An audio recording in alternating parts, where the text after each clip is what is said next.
Tamil Nadu assembly ఎన్నికల్లో TVK అధినేత విజయ్ కీలక పాత్ర పోషించే అవకాశం లేకపోలేదన్న చర్చ జరుగుతోంది. ఆయన ఏకంగా కింగ్ మేకర్ కావచ్చని భావిస్తున్నారు.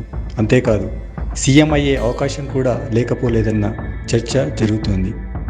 దీనికి బలం చేకూర్చేలా ఎన్డీఏ మిత్రపక్షం రిపబ్లికన్ పార్టీ ఆఫ్ ఇండియా అధినేత కేంద్ర మంత్రి రామ్దాస్ అథవాలే చేసిన వ్యాఖ్యలు ఇప్పుడు చర్చనీయాంశంగా మారాయి.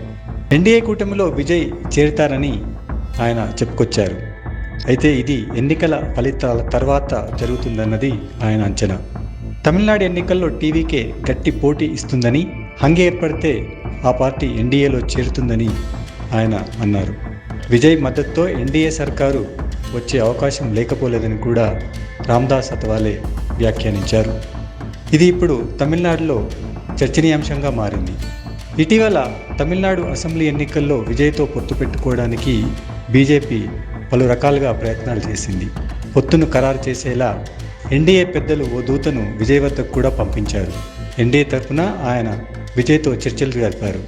ఈ చర్చల్లో విజయ్ 2.5 సంవత్సరాలు, అన్నాడీఎంకే నేత పళనిస్వామి మరో 2.5 సంవత్సరాలు సీఎంగా ఉండేలా చర్చలు జరిగాయి.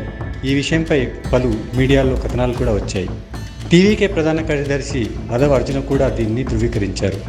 అయితే పళనిస్వామి మాత్రం దీనికి అంగీకరించలేదు. 2.5 సంవత్సరాల సీఎం పదవి ఒప్పందాన్ని ఆయన ఏమాత్రం ఒప్పుకోలేదు. దీంతోనే విజయ్తో పొత్తు కోసం బీజేపీ చేసిన ప్రయత్నం విఫలమైందని అంటున్నారు. ఈ పొత్తు ఫలించకపోవడంతో విజయ్ ఇప్పుడు ఒంటరిగా పోటీ చేస్తున్నారు.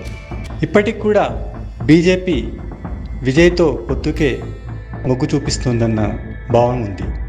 ఎన్నికల ఫలితాల తర్వాత అవసరమైతే విజయ్తో పొత్తు కుదుర్చుకోవాలని భావిస్తుంది.